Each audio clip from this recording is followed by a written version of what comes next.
अभिनेता आमिर खानचा मुलगा जुनैद खान तसेच यशराज फिल्म्स यांच्या महाराज या चित्रपटातून साधू संतांना दुराचारी गुंड दाखवून त्यांची बदनामी करण्यात आली आहे। त्यामुळे या चित्रपटावर तात्काळ बंदी घालावी अशी मागणी हिंदू जनजागृती समितीने आंदोलनाच्या माध्यमातून केली आहे। या आंदोलनात हिंदू जनजागृती समितीचे पराग गोखले यांच्यासह समविचारी संघटनाही सहभागी झाल्या होत्या।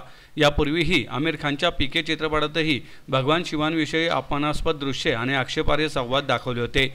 हिंदू संतांना गुंड म्हणून दाखवले होते। आता तेच प्रकार महाराज या चित्रपटातून त्यांचा मुलगा करत आहे।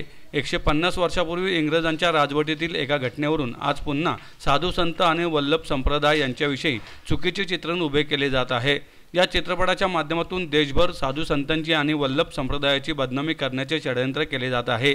या चित्रपटात साधू संत हे दुराचारी आणि वासनांध असतात असे दाखवून हिंदूंच्या धार्मिक भावना दुखवण्याचा प्रयत्न झाला आणि त्यातून कायदा आणि सुव्यवस्था बिघडली तर त्याला सर्वस्वी जुनैद खान, यशराज फिल्म आणि नेटफ्लिक्स हे जबाबदार असतील।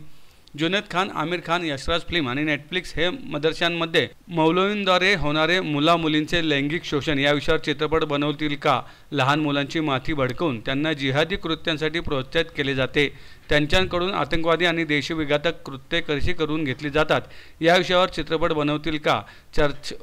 चर्च प्रणित वसतिगृहामध्ये ख्रिस्ती धर्मगुरूंकडून होणारे मुले आणि महिलांचे शोषण या विषयावर चित्रपट बनवतील का?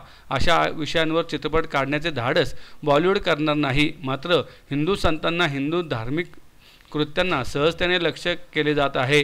हिंदू सहिष्णू असल्याने या सेक्युलरिझमच्या नावाखाली केवळ हिंदूंच्या धार्मिक भावनांना पायदळी तुडवले जाते हे कदापि सहन केले जाणार नसल्याचं यावेळी सांगण्यात आलंय।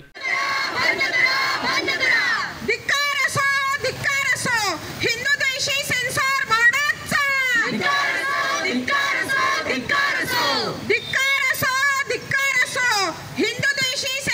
बोर्डाचा